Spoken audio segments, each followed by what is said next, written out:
El Señor esté con ustedes. Y con tu espíritu.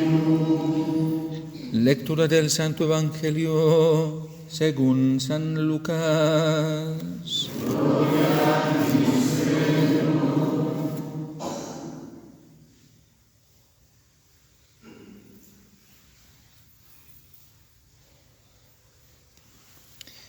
En aquel tiempo, algunos ponderaban la belleza del templo por la calidad de la piedra y los exvotos.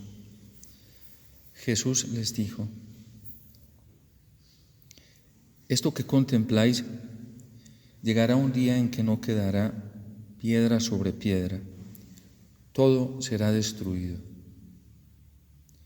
Ellos le preguntaron: Maestro, ¿cuándo va a ser eso? ¿Y cuál será la señal de que todo eso está para suceder? Él contestó: cuidado con que nadie los engañe, porque muchos vendrán usando mi nombre diciendo: yo soy, o bien, el momento está cerca. No vayáis tras ellos. Cuando oigáis noticias de guerras y de revoluciones, no tengáis pánico, porque esto tiene que ocurrir primero, pero el final no vendrá enseguida. Luego les dijo: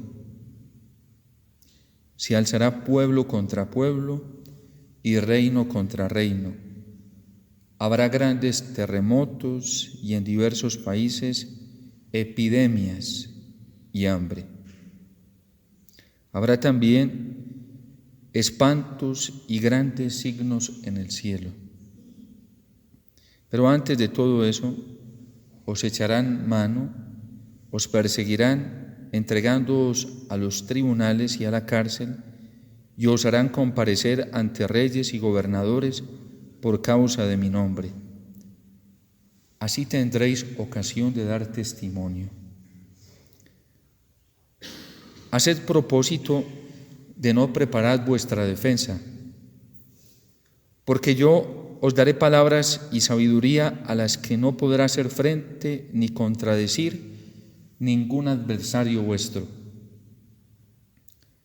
Y hasta vuestros padres y parientes y hermanos y amigos os traicionarán y matarán a algunos de vosotros, y todos os odiarán por causa de mi nombre. Pero ni un cabello de vuestra cabeza perecerá. Con vuestra perseverancia salvaréis vuestras almas. Palabra del Señor. Gloria a ti, Señor Jesús.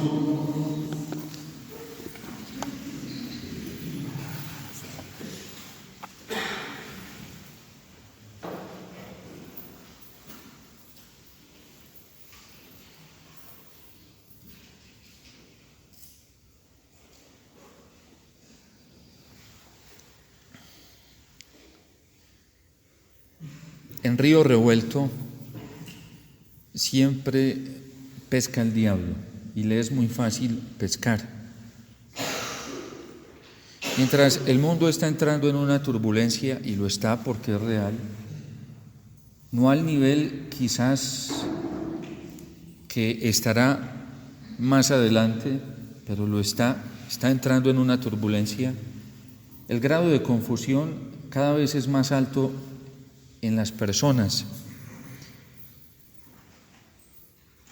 Y estos tiempos son aprovechados por el diablo en personas débiles, curiosas, personas morbosas también en el ámbito de la fe y aún dentro de la iglesia.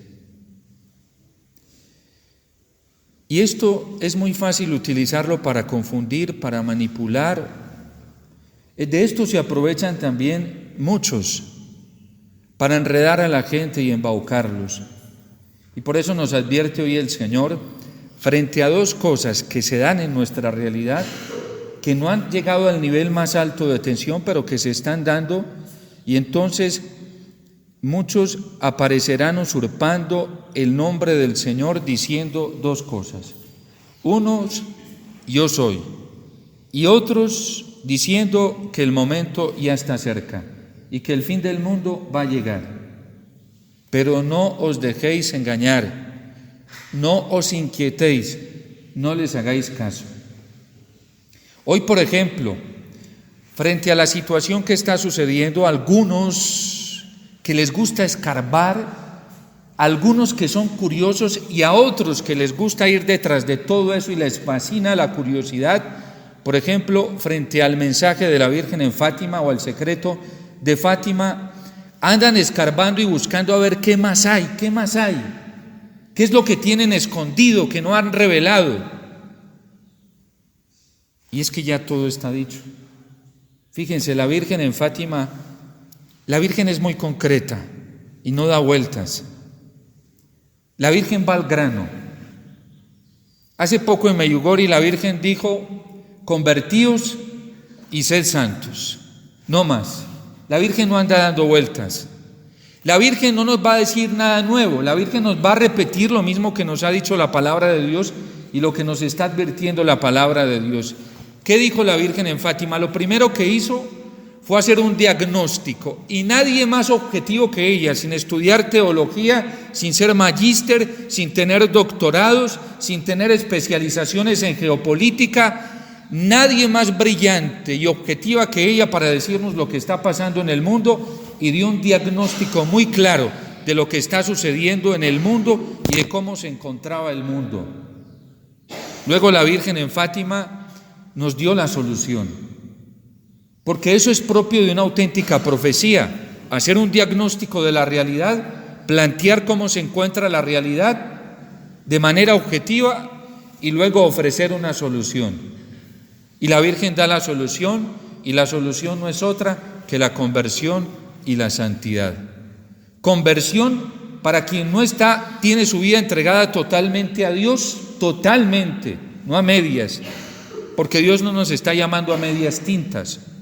La conversión real, la conversión primera, la conversión del bautismo, es una opción radical y total por el Señor, no a medias. Hay algunos que se dicen estar en camino de conversión y comulgan con el mundo, siguen comulgando con los criterios del mal, siguen comulgando con los propios caprichos personales y siguen en las apetencias del mundo. Eso no se llama conversión. De hecho, el mismo bautismo, en el rito del bautismo, nos ayuda a clarificar eso, porque en las renuncias nosotros decimos que renunciamos al demonio, a sus seducciones y a sus pompas. Decimos que renunciamos al mundo y a todo el ambiente de inmoralidad del mundo, en todos los planos, desde el ámbito económico, político, desde el ámbito moral, familiar, en todos los planos. Es una renuncia total. Alguien que va en camino de conversión no puede comulgar con los criterios del mundo, y mucho menos con los sistemas de este mundo.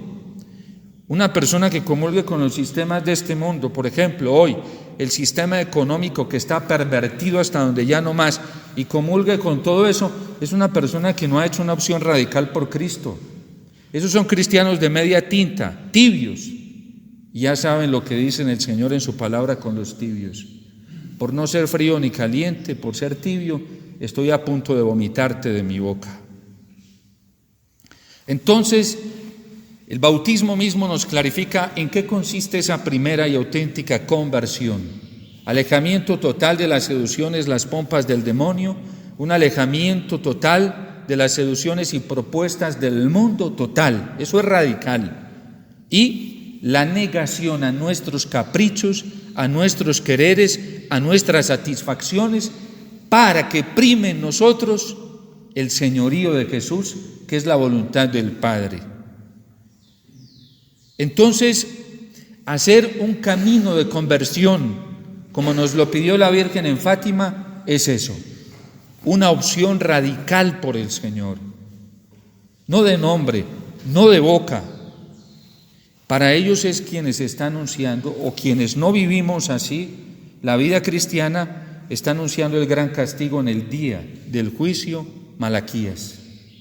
Será tormentoso.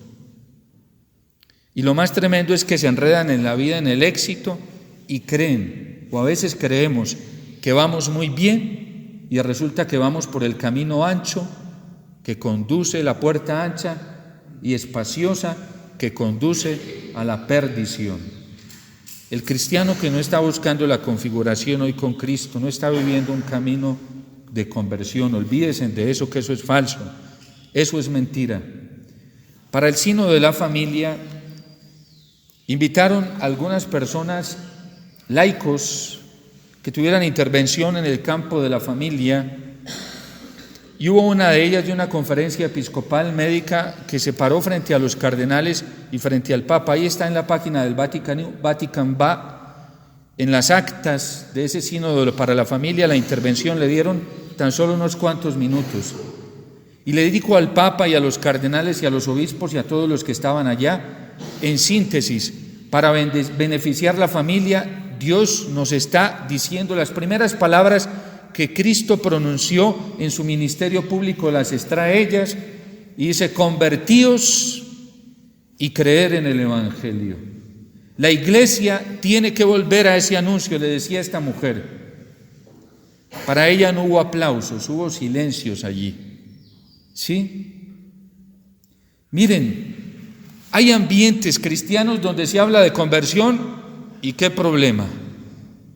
Hay gente que no le gusta que le digan que se tiene que convertir. A nosotros no nos gusta que nos digan que nos tenemos que convertir. Un sacerdote me decía: padre, imagínese que un joven oró por mí y cuando hizo la oración por mí me decía las risas el padre, me dijo, y me gustó mucho ese mensaje que el Señor me dio. Cuando él oró por mí me dijo: padre, usted todavía tiene las manos vacías para presentarse al Señor, póngase las pilas. Y al padre le dio alegría eso, me dijo: eso me gustó porque eso viene de Dios, yo todavía no tengo las manos totalmente llenas. Hay gente que presuntuosamente cree que ya es santa y que ya coronó, y de hecho que es modelo hoy y es referente de vida cristiana sin serlo, admitiendo pactos con el mundo, solidarizándose con el mundo, solidarizándose con la vida pagana, y cree que es referente. Y así les gusta que los alaben, les gusta que les tiendan tapete en las plazas, que los exhiban, les encanta eso. Y si no los exhiben, ¿qué problema? Y si les dicen que se tienen que convertir, quien les diga esto se convierte en su peor enemigo y en su peor contrincante. Pero si les alaban y les dicen que son santos y que es lo mejor que hay hoy ahí en la iglesia, que es el mejor estilo de vida que existe en la iglesia, aplauso, y así suben a cualquiera en pedestales. Hoy necesitamos conversión, y eso no gustó en el mensaje de Fátima. Es un llamado total a la conversión que la Virgen nos está proponiendo desde el Evangelio, no fuera del Evangelio, a la conversión y a la santidad. ¿Saben cuál es el mayor signo de que todos los que estamos en esta tierra, aún dentro de la iglesia, no somos aptos para el cielo aún? Que todavía estamos aquí. Los santos están en el cielo, los ángeles están en el cielo, los santos ya coronaron. Nosotros necesitamos conversión, nosotros tenemos que volvernos a Dios. Y es una verdad y una necesidad urgente para todos. Ay de quien presuntuosamente se está creyendo santo y cree que ya lo hizo todo, y cree que ya se ganó el cielo, y cree que ya se lo coronó. No es así. No, si no, la Virgen nos hubiera venido a felicitar y a decir que íbamos muy bien. Hoy hay sacerdotes, obispos que no les gusta. Hay que decirles que son santos, ¿sí? Y que son el referente, y les encanta estar en medio de grupos y de gente que les esté alabando, que les esté aplaudiendo, que les esté haciendo fiesta, que les esté construyendo mausoleos. Así hay religiosos y religiosas hoy. Eso les encanta, laicos, que les encanta que les estén construyendo mausoleos, que les pongan flores, que les hagan fiesta. Dios mío, ¿creen que la Virgen tiene razón cuando nos dice que necesitamos convertirnos? La Virgen no vino a felicitarnos, a decirnos que íbamos muy bien. El mundo, dice en Fátima, está en un momento crucial. Y si no lo hacen, si no se convierten, da la solución. Y si no tomamos la solución, la Virgen también dice que va a pasar. Es que eso es muy fácil deducirlo. Las tres cosas que nos trae detalladamente San Lucas hoy, lo traen todos los sinópticos, y lo trae el magisterio de la Iglesia. El catecismo, por ejemplo, nos habla claramente de todo esto. La Lumen Gentium, en el capítulo donde nos habla de la índole escatológica de la Iglesia, nos habla de todo esto. Las encíclicas de los papas con claridad nos hablan de todo esto. ¿En qué va a terminar la humanidad y el mundo? La Virgen lo dice claramente: si no obedecen, si no hacen caso a mi mensaje, vendrá la guerra. Aquí lo está diciendo San Lucas. Antes tiene que suceder todo eso. Pero todavía no ha iniciado. Apenas nos están levantando la esquinita del tapete. Y no es para menos con tanto pecado, con tanta desobediencia, con tanto relativismo dentro de la Iglesia. Es que nos hemos tomado deportivamente la vida cristiana y estamos jugando con Dios. Y hemos tomado a Dios como un medio para nuestros fines y no como un fin. Hay gente que solamente hace uso del nombre de Dios, de la vida sacramental, de la Iglesia, para sus propias necesidades. Basta ver cómo llega gente, por ejemplo, a veces pidiendo oración para que se les solucionen sus meollos económicos. Solamente tienen a Dios como un medio, no como un fin. O porque tienen una enfermedad y por eso salen corriendo a buscarlo. A Dios como un medio y no como un fin. La conversión radical nos lleva a buscar a Dios como fin, porque Él es nuestro fin. La Virgen dice: si no lo hacen, vendrá la guerra, vendrá la peste y el hambre. Y algunos curiosos siguen esperando a ver que revelen la otra parte que falta. Peste y hambre, aquí lo está diciendo San Lucas, es la palabra de Dios. Y la Virgen en pleno siglo XX vino a decirnos, a recordarnos lo mismo. Peste y hambre. ¿Ustedes creen que por qué hay tanto asesinato y robo y se ha incrementado en todo el mundo? Porque ya la gente está comenzando su desesperación porque no tienen qué comer. Hay familias que no tienen cómo subsidiar sus necesidades y otros dentro de la Iglesia viviendo opulentamente. Y creen que hablando de Dios solamente van a solucionar las cosas. Es que si no ayudas a tu hermano, que también está necesitado, nos lo advierten los padres de la Iglesia, no les des el nombre de Dios, sin antes ayudarles a llenar el vientre. Para la Iglesia siempre ha sido una preocupación el pobre y el necesitado, siempre. Hoy las noticias, por ejemplo, en nuestro país, terrible. Esta semana salió un titular: un padre de familia se tiró con su bebé no sé de cuántos meses de un piso muy alto. El desespero, porque ya no tienen cómo solucionar sus problemas internos. La Virgen lo advirtió.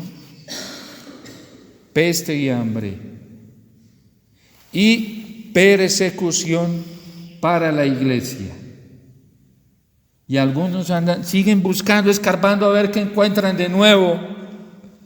Persecución para la Iglesia, y aquí nos lo advierte claramente el Evangelio, y la Iglesia es consciente de eso.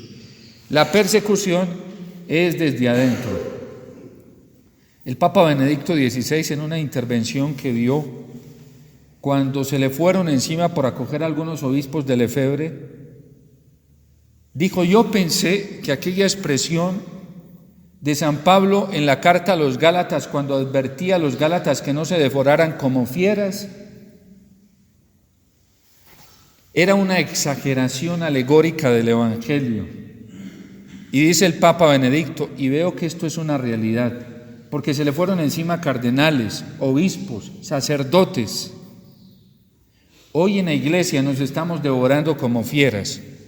Sacerdotes contra sacerdotes, obispos contra obispos, cardenales contra cardenales, cristianos contra cristianos, movimientos dentro de la Iglesia Católica laicales que se compiten con otros y dicen este es mejor, nosotros somos mejor que esto, y si no estás aquí con nosotros no vas a estar en gracia y no te vas a salvar.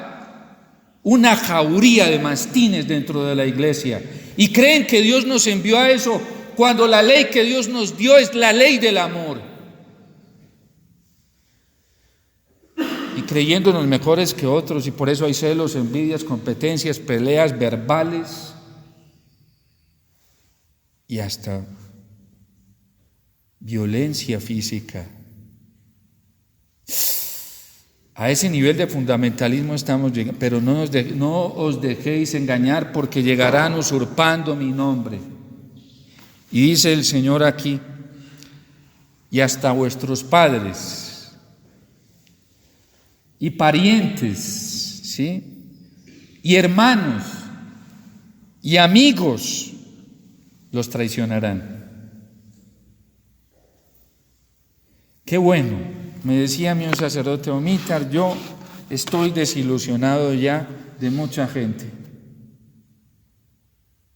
Uno como sacerdote lo vive, sí, la gente le tiende, uno tiene que cuidarse mucho de esas adulaciones, porque le tienden tapete y después te clavan el puñal muy fácil.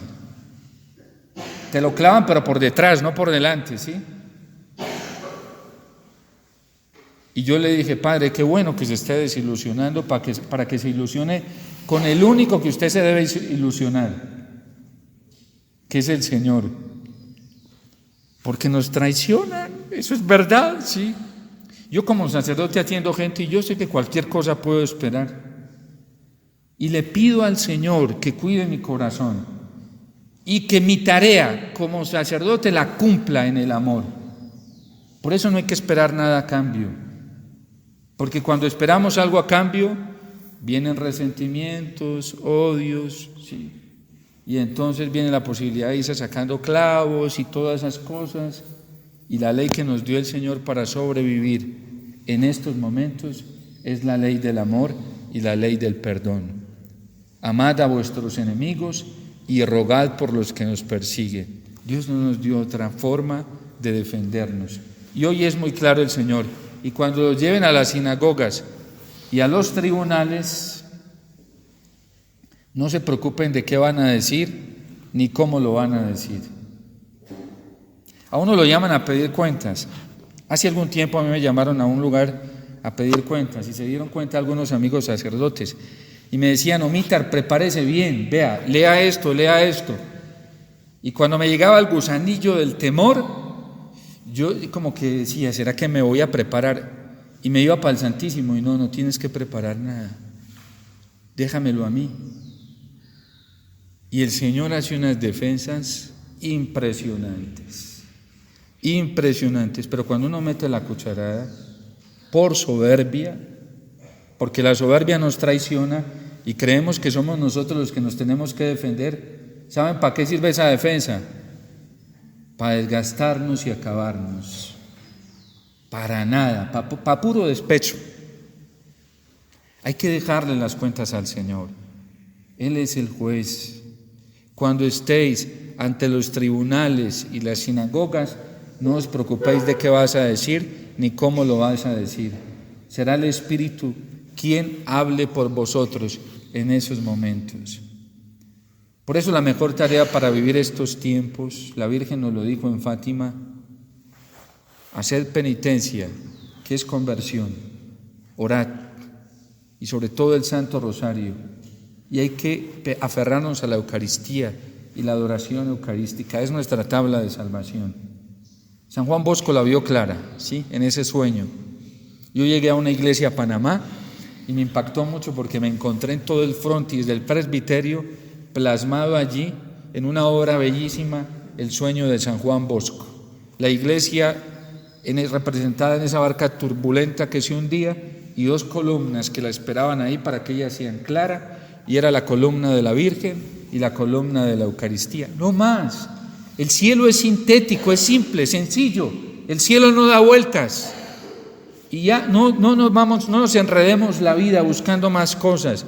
Que si dijeron acá que no, que miren, hoy el diablo, y yo lo veo, es impresionante el nivel de engaño en el que tiene el diablo a muchos elegidos, a muchos, no a uno ni a dos, a muchísimos los tiene enredados, sacerdotes, de la misma jerarquía, religiosos, religiosas, laicos, con dones, con carismas, y hasta tienen carismas extraordinarios, y hay milagros a través de ellos, pero a muchos los tiene enredados el diablo, con sus cachos y su cola, y los tiene trabajando en gran parte para él, con los dones del Señor, porque el diablo no da dones, no tiene la capacidad. El único que tiene la capacidad de dar dádivas es Dios.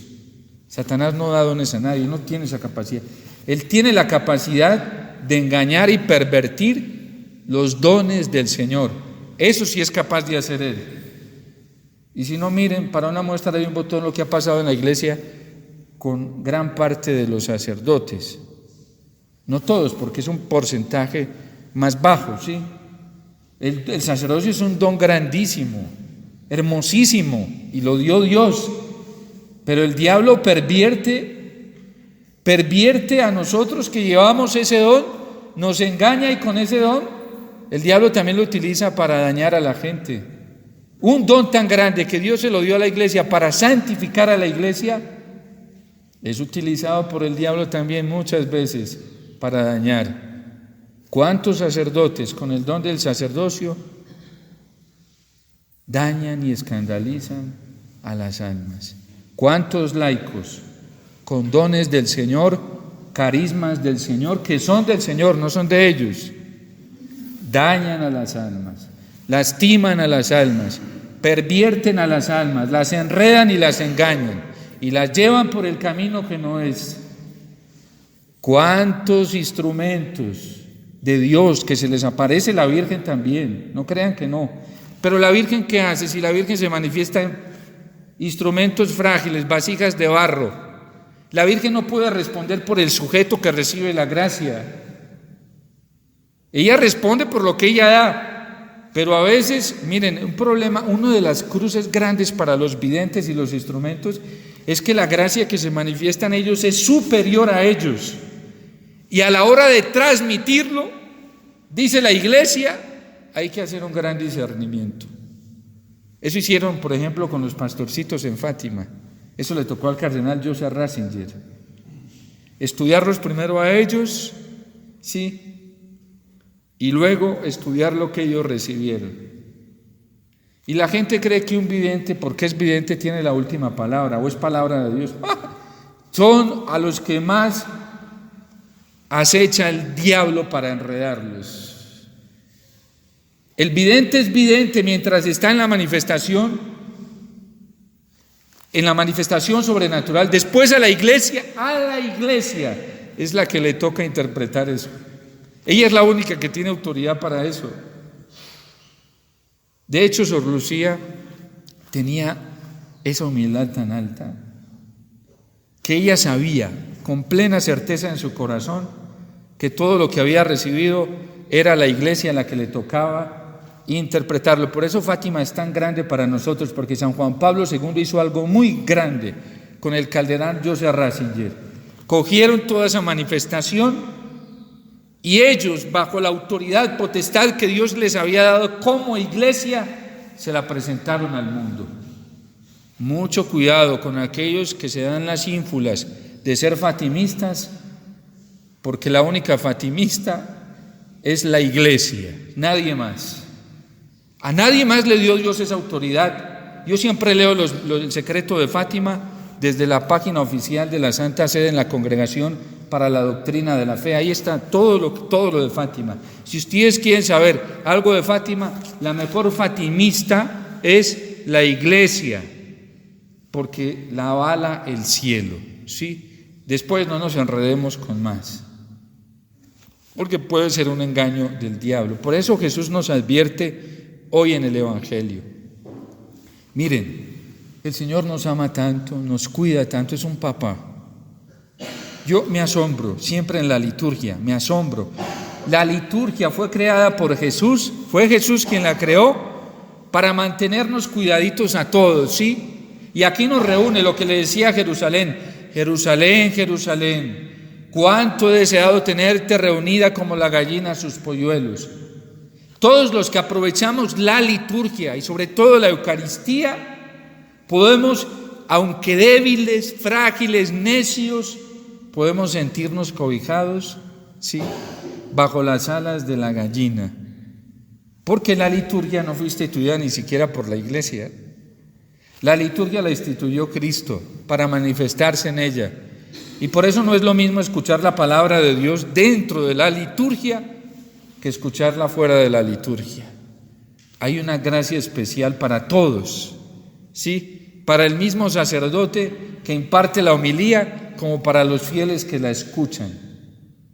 Aunque siendo instrumentos frágiles a nosotros nos corresponde buscar siempre la purificación en el corazón de Cristo para que Dios pueda manifestar su mensaje cada vez más claramente, porque hay sacerdotes que no somos fieles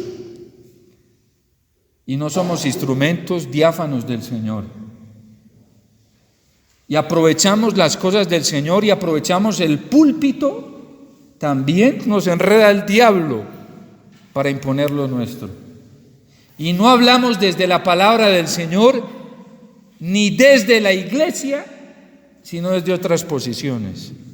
Hay quienes utilizan el púlpito para eso. Qué delicado, cuando a la hora de predicar, nosotros no somos fieles al dictamen de la palabra del Señor y al magisterio de la iglesia y a la tradición viva de la iglesia. Y ustedes se pueden dar cuenta muy fácilmente. Escuchen predicaciones para que vean que no están sujetas al magisterio auténtico de la iglesia, si conocen el magisterio, porque el problema es que hay gente que no conoce el magisterio, entonces se queda con todo lo bonito. Y como le parece hermoso, lindísimo, ya, ese es el único criterio para discernir la verdad que tiene. Es que fue bonito, padre, y hasta me hizo llorar, ¿sí? Ah, sí, los paganos también hacen llorar, y mucho. Es que aquí no es lo que me haga llorar, ¿sí? Aquí es lo que me lleve a la conversión y a la santidad. Eso es lo que yo debo acoger, lo que me lleva a vivir una vida más íntegra delante de Dios, a vivir absolutamente para Dios. ¿Quién nos haga llorar? Los psicólogos hacen llorar también en sus terapias y son especialistas y hábiles para eso. Un psicólogo que conoce tanto la conducta sensible de la persona sabe qué fibras tiene que tocar, ¿sí? Desde todos los ámbitos de la psicología. Hay gente que es más hábil, tremenda. Yo hablo a veces con gente, yo me pongo a escuchar, ¿sí? Yo me pongo a escuchar y yo siempre le digo a la Virgen: Virgencita, yo soy como un bebé que no sé dónde está el engaño, yo no sé, ayúdeme. Sí, yo no sé ella cómo así me va sacando. A mí me gusta más ponerme ante el peligro como un chiquitico y como un bebé en manos de la Virgen y del Señor, porque yo no me sé cuidar. La gente a veces me dice: Padre, cuídese, y yo les digo: yo no sé cuidarme. Yo más bien le digo a la Virgen que me cuide, porque yo no sé cuidarme, ¿sí? Yo no soy especialista en eso. Hay gente que es más demagoga, y estoy hablando de gente dentro de la iglesia. Se conocen ámbitos de la psicología, ámbitos de la política, y cogen y hacen un paquete y enredan a la gente. A mí a veces llega gente y me dice: Padre, es que usted tiene que hacer así, así. Y yo, como no se escucho, y me quedo callado, ¿sí? Y después voy y me voy para el Santísimo y le digo: Jesús, mire, esto sí, eso no es. Y eso el Señor depura, ¿sí? Tumba, pa. Estos son puros enredos, no te dejes enredar. Puros enredos humanos. Nosotros tenemos que cuidarnos, escuchar al Señor, escuchar su palabra.